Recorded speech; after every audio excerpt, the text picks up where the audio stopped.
When you follow Jesus Christ, life is full of surprises. And one of the greatest surprises that I've experienced in my life took place about 3 years ago. My sister called me and said, "Sammy, I just received a communication from a man in Portugal who says that he has evidence that he's our brother." I said, "What? What are you talking about?" You know, most people, when they find their long-lost brother, they find him in Dallas or Houston or Chicago or somewhere like that. Mine's in Portugal. And I said, "What are you talking about?" Well, I researched this man on the internet to find out if this was some kind of scam, and I discovered that the USA Today had a feature story on the internet about DNA testing, and it talked about this man finding his biological father. And also the Christian Science Monitor and many other newspapers around the world had an article about DNA testing and that this man had found his father. And I realized they were talking about my father. Well, I contacted the man and we got into a lot of discussions about this and whether it was true or real, and we finally submitted to DNA testing. And after the DNA testing, we discovered that he was not my brother. Well, this threw open a whole can of worms, so to speak. I had to find out who I was. You see, my father became very ill when I was just a young boy. He grew up in the pine forest of southwest Louisiana, and I grew up in the city in Baton Rouge. And because he was ill, I really didn't go out to visit his family and get to know his family. In fact, my grandparents had died before I was ever born, so I didn't know my grandparents. I didn't know who my people were. And I discovered that they came from this multiracial background.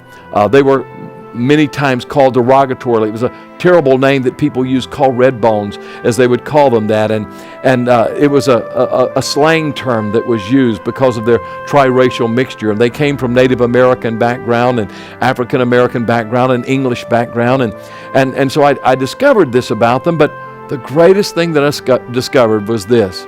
My grandmother, the only thing written about her was about her prayer life. She was this godly, praying woman. I found a poem that my aunt had written. When my aunt was just a little girl, she was working in the barn, and she heard my grandmother talking to someone about things that were so intimate she ought not be telling anyone about those things. And she peeked around the barn door, and she looked, and she saw my grandmother on her knees under a tree, praying and talking to God. Well, that touched my heart because, you see, for the past 20 years, I've gone to a place under the trees to seek the face of God during my quiet time. I never knew my grandparents, and I discovered that they were these godly people who loved Jesus Christ. You see, I grew up in a home where I never went to church. My parents never went to church. In fact, when I became a Christian, my mother said, "If you're going to follow Jesus, you can't live here." And it was just a very tough time for me. 20 years later, my mother came to Christ, and it was a wonderful thing. But I discovered this one thing, that God had worked in all of these years. Eventually, my father came to Christ, I came to Christ, my whole family came to Christ, and I'm convinced of this. It was because of my grandmother's prayers. And I began to think about that. My grandmother died 5 years before I was born.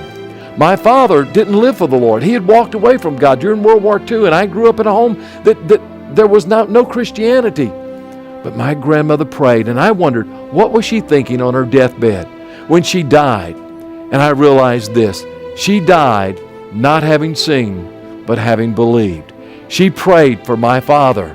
And 25 years after she died, my father came to Christ as a result of 2 years earlier, me coming to Christ. She prayed, and a grandson she never met came to Christ. And I'm convinced of this. All those years of ministry that I've had, going to over 80 nations preaching the gospel, is a result of my grandmother praying. I've preached to thousands of people, and I believe it's an outgrowth of this little woman in the woods of southwest Louisiana who sought the face of God.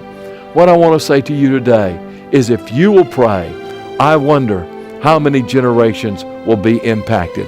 There's no limit to the power of one praying person.